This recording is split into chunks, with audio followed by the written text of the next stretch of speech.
ہمارا یہ اجلاس جو شہر ٹمکور میں یہاں کے ذمہ داروں نے، باشندگان نے، بہت سارے لوگوں کی کوششوں سے یہ اجلاس منعقد ہوا ہے بڑے شاندار پیمانے پر، اور بہت بڑی تعداد میں یہاں مسلمان جمع ہیں، جو اس بات کی دلیل ہے کہ وہ اس تحفظ شریعت و تحفظ اوقاف کے مسئلے کو لے کر نہ صرف سنجیدہ ہیں بلکہ فکر مند بھی ہیں، اور اسی فکر نے سبوں کو یہاں جمع کیا ہے۔ اس پر آپ سب مبارکباد کے مستحق ہیں۔ اجلاس کا عنوان ہے تحفظ شریعت و تحفظ اوقاف۔ ہمیں اسی کو سمجھنا ہے۔ تحفظ کا معنی ہے حفاظت کرنا۔ کس چیز کی حفاظت کرنا؟ ایک شریعت کی، اور شریعت میں اوقاف بھی آ گیا۔ جب شریعت کہا جاتا ہے تو ساری شریعت کو ملا کر شریعت کہا جاتا ہے۔ بدن کہیں گے تو اس میں ہاتھ بھی داخل ہے۔ بدن کہہ دیا گیا، پھر ہاتھ کو الگ سے ذکر کیا گیا۔ کیا مطلب؟ بھائی بدن تو ہے، لیکن اس بدن میں ہاتھ کی اہمیت بہت ہے۔ بدن کہا گیا، دماغ کو الگ ذکر کیا گیا۔ کیوں دماغ بدن میں نہیں ہے؟ پھر الگ سے کیوں ذکر کیا گیا؟ اس لیے ذکر کیا گیا کہ وہ دماغ بدن میں سب سے زیادہ قیمتی ہے، اس لیے بدن کہنے کے بعد دماغ کا الگ سے ذکر کیا گیا۔ شریعت کہنے کے بعد اوقاف کا الگ ذکر کیا گیا، اس لیے کہ شریعت میں اوقاف کا ایک خاص مقام ہے، جس کو کنڑ زبان میں بہت اچھے سے ہمارے بھائی نے رکھا۔ وقف کیا ہے اور اس کی بہت ساری شکلیں مثالیں رکھی۔ سوال یہ ہے کہ ایسی کیا ضرورت پیش آ گئی کہ ہمیں شریعت کی حفاظت کے لیے کھڑے ہونا پڑ رہا ہے، اوقاف کی حفاظت کے لیے کھڑے ہونا پڑ رہا ہے؟ اس کی کیا ضرورت؟ جی ضرورت ہے، بہت سارے مسائل میں ضرورت ہے۔ ہماری غفلت، ہماری لاپرواہی اور ہماری دین سے دوری، بلکہ ہماری دین سے بیزاری، ہمارے دین کو، دین پر انگلیاں اٹھانا، زبان درازی کرنا، آنکھیں دکھانا، قرآن و حدیث کے احکامات کو بدلنے کی ناپاک کوششیں کرنا، یہ ساری چیزیں ہمارے سامنے گزشتہ کئی سالوں سے چلی آ رہی ہیں، اور ہم اپنی جگہ میں غفلت سے بیٹھے ہوئے، آرام سے بیٹھے ہوئے۔ یہ دین آسمان سے نازل ہوا دین ہے، کسی انسان کے ذہن کی پیداوار نہیں ہے، کسی انسان نے بنایا نہیں ہے۔ یقیناً ہم سب کے آقا حضرت محمد مصطفیٰ صلی اللہ علیہ وسلم نے پیش کیا، لیکن آپ نے جو پیش کیا وہ اللہ کی جانب سے آسمان سے نازل ہونے والی وحی ہے۔ اللہ نے جو بھیجا ہمارے نبی نے وہ ہمیں پیش کیا۔ ہماری شریعت کا تعلق زمین سے نہیں ہے، ہماری شریعت کا تعلق آسمان سے ہے۔ اللہ تبارک و تعالی نے بھیجا ہے، اور ہمارے نبی کے بعد دنیا میں کوئی نیا نبی آنے والا نہیں ہے۔ ہمارے نبی کے بعد دنیا میں کوئی نبی پیدا ہونے والا نہیں ہے۔ حضرت عیسیٰ علیہ السلام آئیں گے، وہ پہلے والے نبی، وہ پہلے پیدا ہو چکے ہیں۔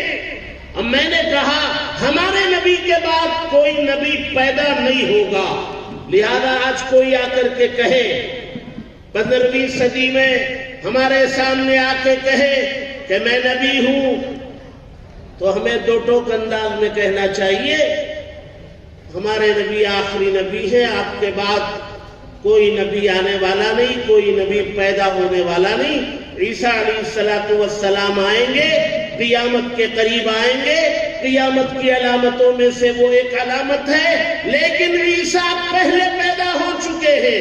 عیسیٰ پہلے نبی کی حیثیت سے دنیا میں آ کے آسمانوں پر اٹھا لیے گئے، لہذا ہمارے نبی آخری نبی، ہمارے نبی کی شریعت، اس کی حفاظت کون کریں گے؟ کوئی نئے نبی تو آنے والے نہیں ہیں، اس کی حفاظت مجھے اور آپ کو کرنا ہے۔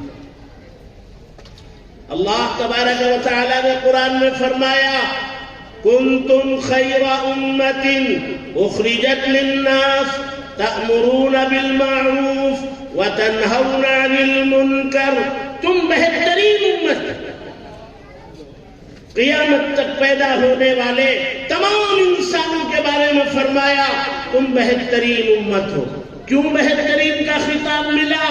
اس لیے کہ تم امر بالمعروف کرتے ہو، بھلائی کا حکم کرتے ہو، برائی سے روکتے ہو۔ ہمارے دین کا بنیادی امر بھلائی کا حکم کرنا، برائی سے روکنا، یہ کام چونکہ ہم کرتے ہیں اس لیے ہمیں خیر امت کہا گیا۔ اس دین کی حفاظت ہمارے ذمہ ہے۔ دین، شریعت اندر سے بھی خراب ہو رہی ہے، متاثر ہو رہی ہے، باہر سے بھی لوگ خراب کرنے کی کوشش کر رہے ہیں۔ ہمیں دونوں جگہ حفاظت کرنا ہے۔ اندر سے جو خرابی ہے، اندر کی جو خرابی ہے، اس سے بھی دین کی حفاظت کرنا ہے۔ باہر سے جو خرابیاں دین کو متاثر کرنے والی ہیں، اس سے بھی دین کو بچانا ہے۔ مثال کے ذریعے سمجھیں، ہمارے بدن میں اندر کی ایک خرابی، مثلا شوگر ہے، بی پی ہے، اور بھی بہت ساری بیماریاں ہیں جو بدن کے اندر ہیں۔ ڈاکٹر کے پاس گئے، ڈاکٹر نے کہا بھائی آپ کو تو شوگر ہے اور یہ شوگر کنٹرول کرنا ہے، آپ کو واکنگ کرنا ہے، یہ دوائی کھانا ہے، یہ پرہیز کرنا ہے۔ یہ اندر پیدا ہونے والی بیماری کی حفاظت کے لیے ہم ڈاکٹر کی ہدایات پر عمل کریں گے، یہ اندر کی بیماریوں کی حفاظت ہوگی۔ باہر سے بھی ہمارے بدن کو نقصان پہنچانے والی بہت ساری چیزیں، مثلا بہت زیادہ مچھر ہو گئے، ملیریا پھیل جائے، اعلان ہو جائے ابھی ملیریا پھیلا ہوا ہے اور یہ مچھر کی وجہ سے پھیلتا ہے، لہذا مچھروں سے اپنے آپ کی حفاظت کرو۔ یہ خطرہ جو ہے باہر سے ہے، مچھر باہر ہے، بدن میں نہیں ہے، لہذا کیا کرنا پڑے گا؟ مچھردانی لگانی پڑے گی، آل آؤٹ لگانا پڑے گا، یا اور جو اس کو روکنے والی دوائی وغیرہ ہے اس کو استعمال کرنا پڑے گا۔ بدن کی حفاظت کرنی پڑے گی، اندر کی خرابیوں سے بھی، باہر کی خرابیوں سے۔ اب ہماری شریعت کی حفاظت کرنا ہے، اندر سے بھی کرنا ہے۔ اندر کیا خرابی ہے؟ بہت خرابی ہے، بہت خرابی ہے۔ ہماری اندر کی خرابی نے بعض شریر قسم کے لوگوں کو ہماری شریعت کو، شریعت کے احکامات کو بدلنے کی جرأت دی۔ ایک زمانہ وہ تھا ہماری طرف کوئی آنکھ اٹھا کے دیکھنے کی ہمت نہیں کرتا تھا، آج دھڑلے سے ہمارے احکامات بدلے جا رہے ہیں۔ نبی نے جو طریقہ بتایا اس طریقے کو بدل کر ایک قانون انہوں نے پارلیمنٹ میں پاس کر لیا، قرآن و حدیث کے خلاف ایک قانون، ہم سب کی موجودگی میں ہماری آنکھوں کے سامنے انہوں نے پارلیمنٹ میں ہمارے قرآن کے خلاف قانون پاس کیا۔ ہم کچھ نہیں کر سکے۔ کیوں نہیں کر سکے؟ اس کی وجوہات ہیں، ابھی بتانے کا موقع نہیں ہے، چونکہ ہمارے پاس وقت کم ہے، بتانے کا موقع نہیں ہے۔ جی کیوں ان کے اندر جرأت پیدا ہوئی؟ جی قانون کیوں بدلا انہوں نے؟ یہ اور بات ہے کہ ہم اپنے مذہب پر عمل کرنا چاہیں، اس بدلے ہوئے قانون کا کوئی اثر ہماری ذات پر، ہماری معاشرے پر نہیں پڑے گا۔ کوئی خاتون اگر یہ طے کر لے کہ مجھے قرآن اور حدیث پر عمل کرنا ہے، اللہ اور اس کے رسول کے حکم پر عمل کرنا ہے، شوہر نے اگر 3 طلاق دے دی، ایک پارلیمنٹ کا، اس ملک کا نیا بنا ہوا قانون ہے جو قرآن و حدیث کے خلاف ہے، ایک قرآن کا بیان کردہ قانون ہے، خاتون کہے کہ میں قرآن و حدیث پر عمل کروں گی تو اس کے بنائے ہوئے قانون کا کوئی اثر خاتون پر پڑنے والا نہیں ہے۔ سوال یہ ہے کہ یہ جرت ان کو کیوں ملی؟ پارلیمنٹ میں بیٹھ کے ہمارے قرآن و حدیث میں بیان کردہ قانون کے خلاف انہوں نے اپنا قانون ملک کا بنایا. یہ جرت ان کے اندر کیسے پیدا ہوئی؟ ہماری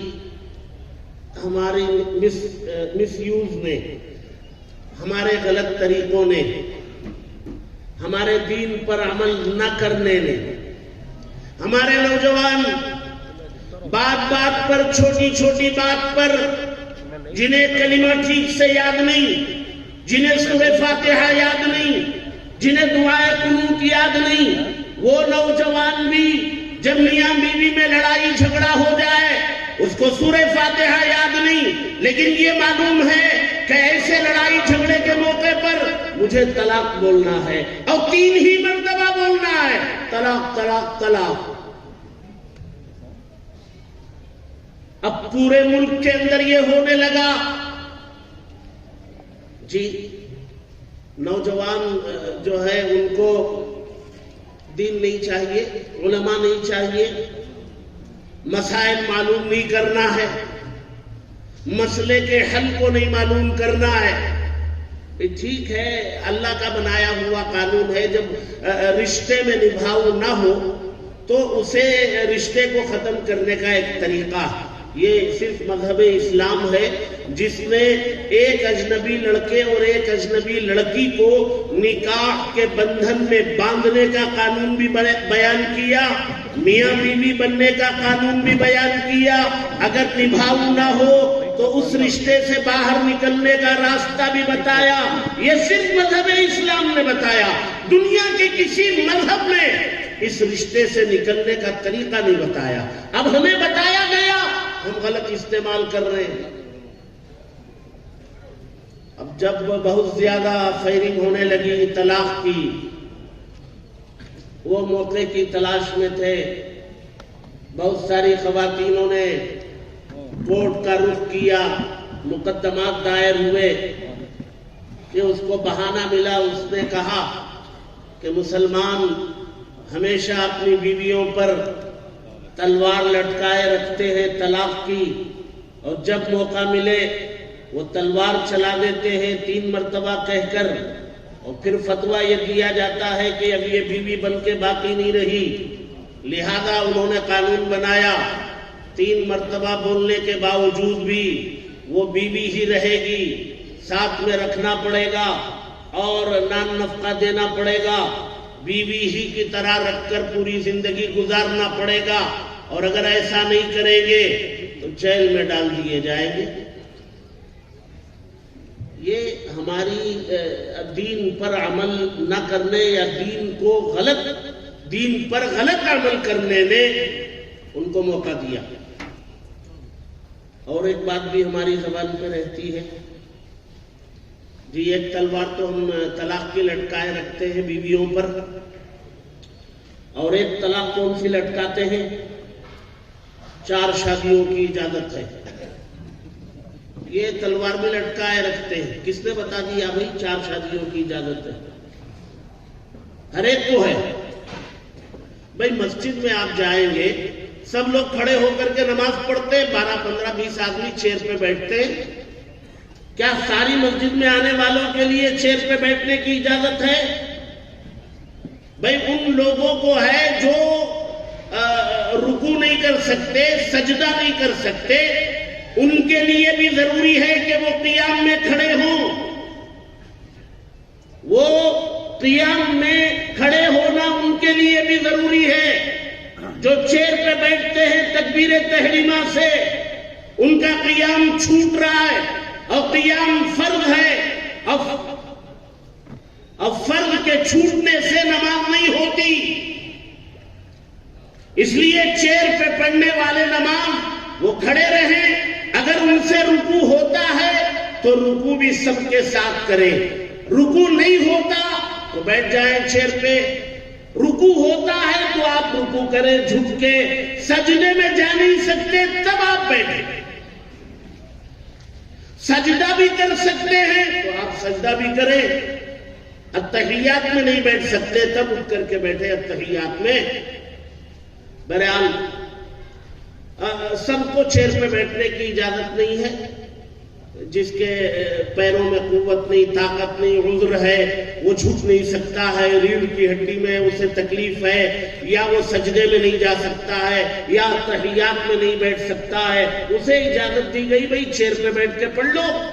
اور اگر چیئر پہ کوئی نہیں بیٹھ سکتا ہے، جی اس کی ریڑھ کی ہڈی ٹوٹ گئی ہے، یا ایسا کوئی مرض ہے کہ بستر پر لیٹا ہوا ہے، وہ اٹھ نہیں سکتا، بیٹھ نہیں سکتا، وہ کیسے نماز پڑھے گا؟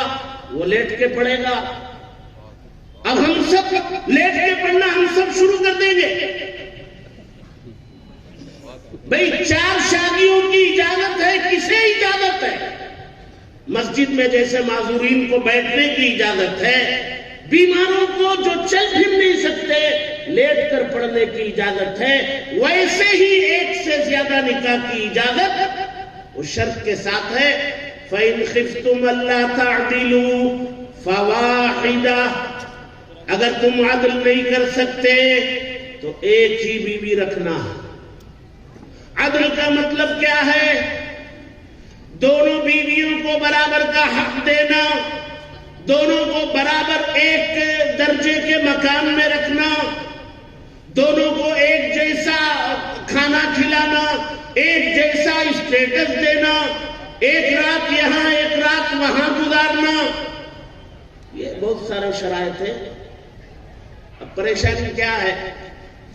تلوار لٹکائے رکھتے ایک سے زیادہ شادی کی بیویوں پر، اور عدل نام کو نہیں ہوتا. عدل نام کو جو شخص اللہ نے، یہ کیسے معلوم ہے؟ یہ ہے نماز پڑھنے کے لیے وضو شرط ہے.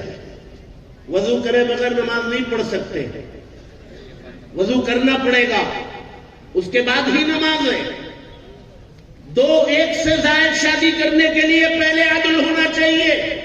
عدل نہیں ہے تو اس کی اجازت نہیں ہے.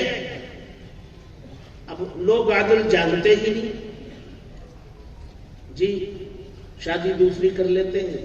پہلی بیوی سے بیان ملتا ہے کیا کیا تکلیف دیتے تھے، کیا کیا ستاتے تھے، کیسا جہیز مانگتے تھے، کیسے بیماری میں ماں باپ کے یہاں بھیج دیتے تھے. 3 بچے ہو گئے، تینوں ڈلیوریاں جو ہے وہ لڑکی کے ماں باپ نے اس کا خرچ برداشت کیا.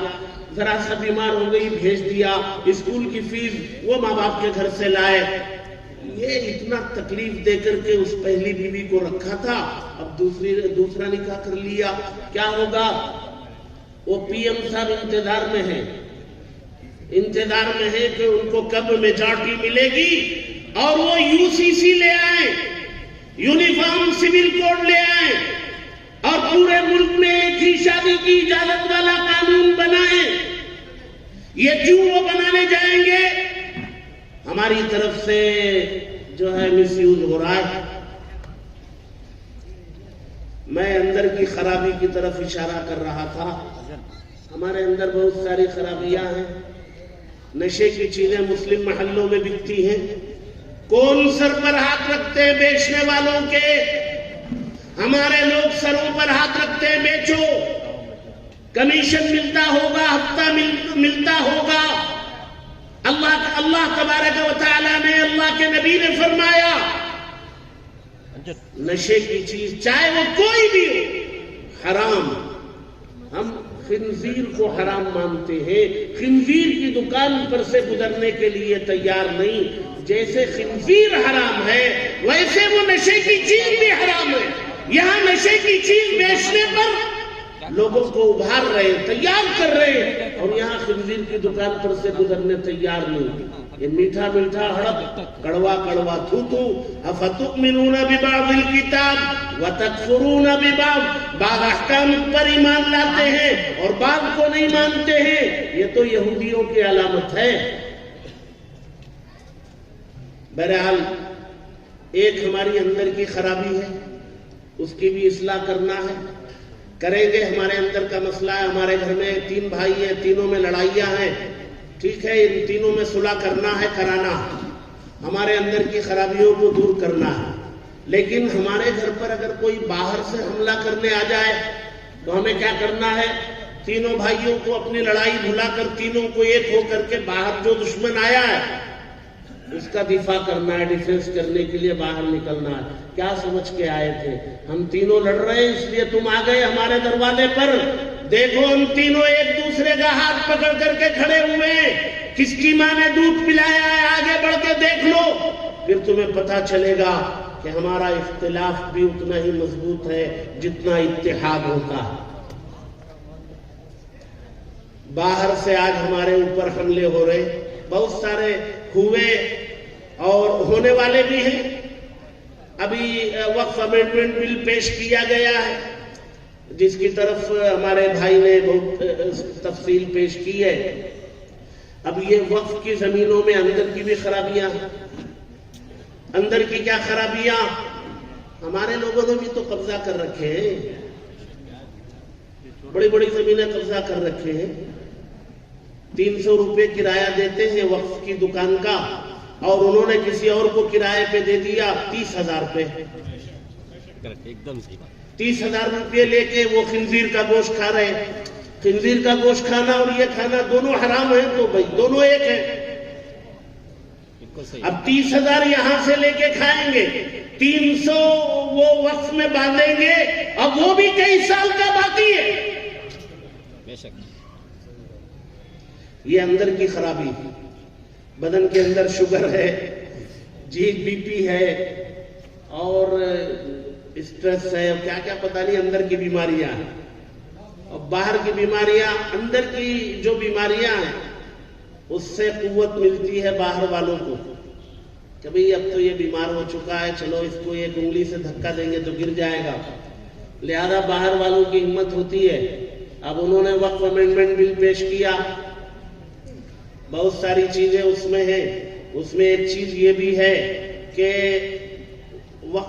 وقف کی زمینیں ہماری ہیں، اس کی کمیٹی آج تک جو ہے سارے مسلمان پوری کمیٹی میں رہتے ہیں، ایم پی کوٹے سے 2 رہتے، ایم ایل اے کوٹے سے 2 رہتے، وہ حکومت نامزد کرتی ہے لیکن مسلمانوں کو کرتی ہے، آفیسران میں ہوتے ہیں، علماء میں سے 2 ہوتے، متولی کیٹیگری سے 2 الیکشن ہوتا ہے، الیکشن ہو کر کے آتے، ایک وقف بورڈ بنتا ہے، ایک چیئرمین بنتا ہے۔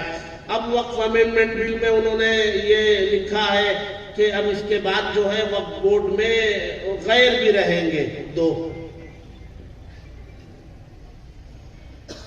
کیسے رہیں گے بھائی؟ جی گھر ہمارا ہے اور فیصلہ آپ کریں گے، یہ 2 آج سے ہمارے گھر میں رہیں گے۔ جی غنڈہ گردی ہے،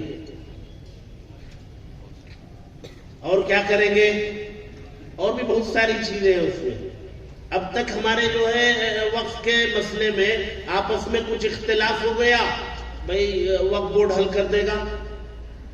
اب وقف بورڈ کا حل کیا ہوا دونوں قبول کر لیں گے تو کورٹ بھی مان لے گا۔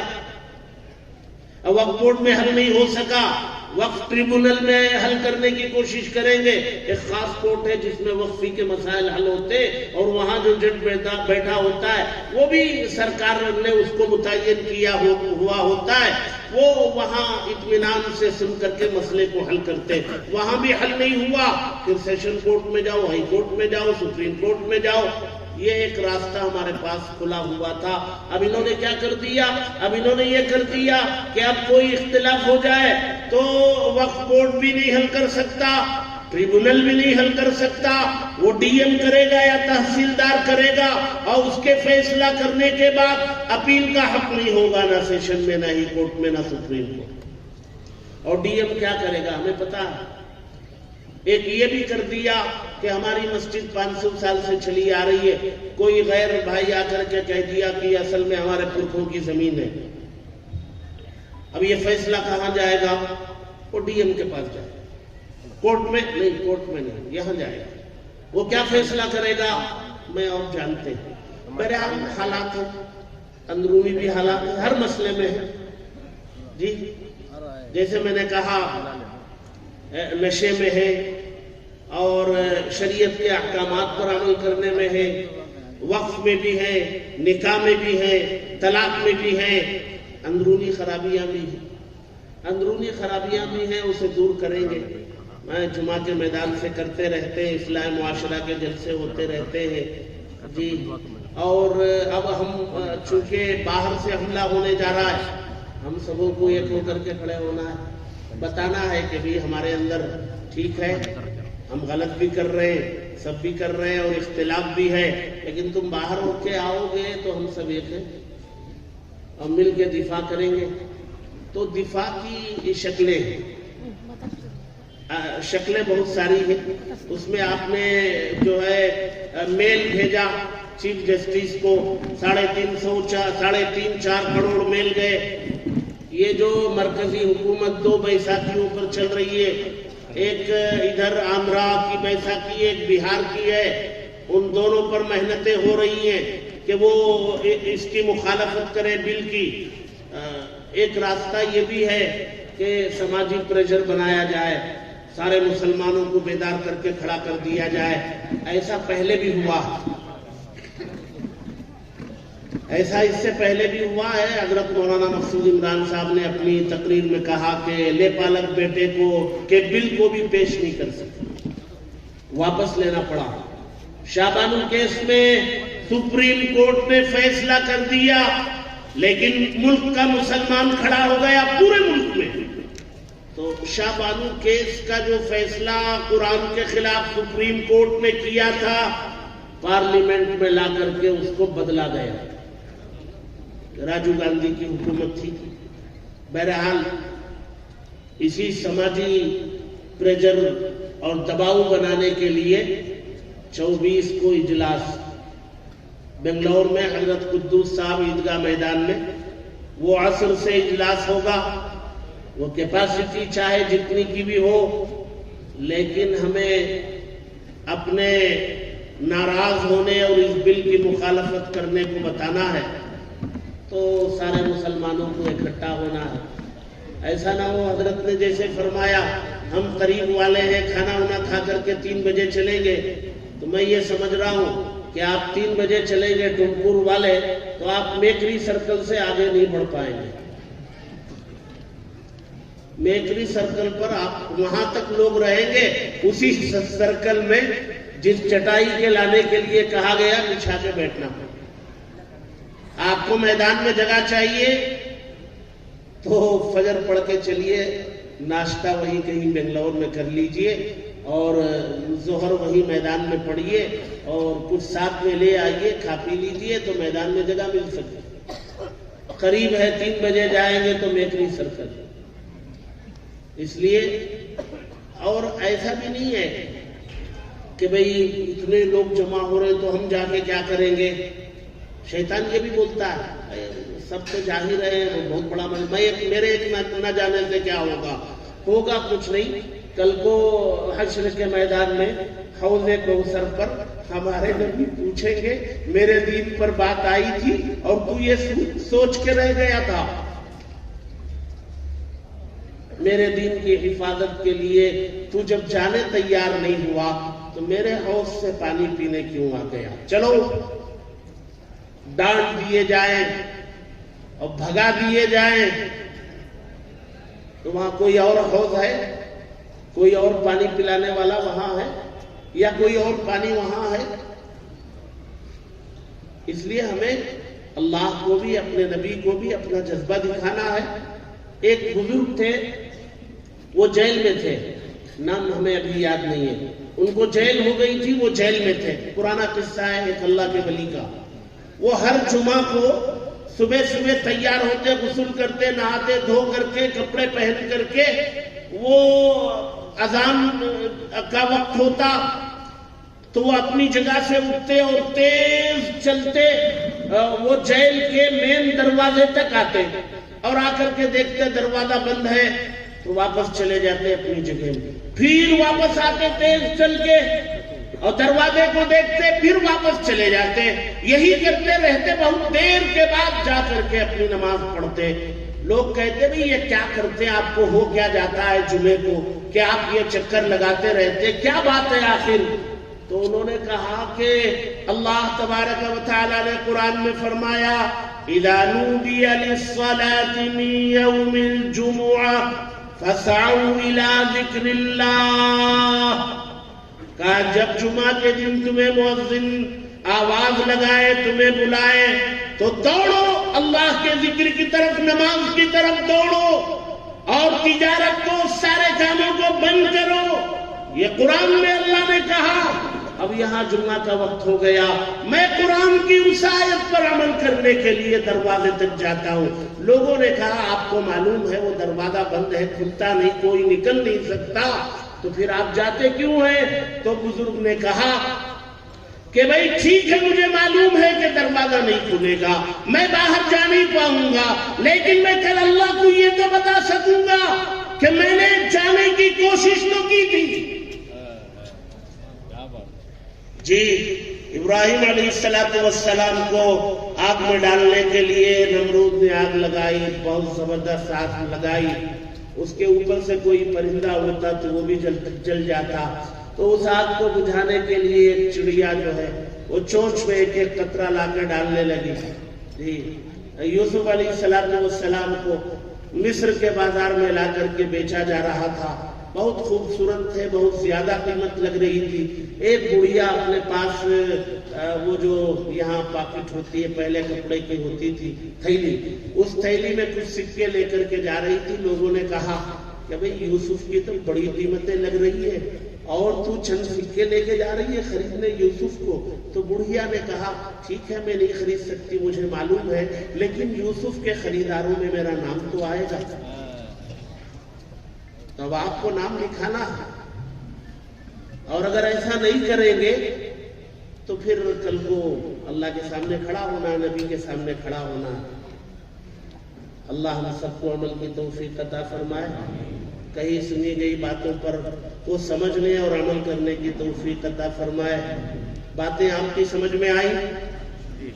آئیں؟ ہاتھ اٹھا کے بتائیے۔ 24 کو آئیں گے سب، چاہے جہاں جگہ ملے وہیں بیٹھیں گے۔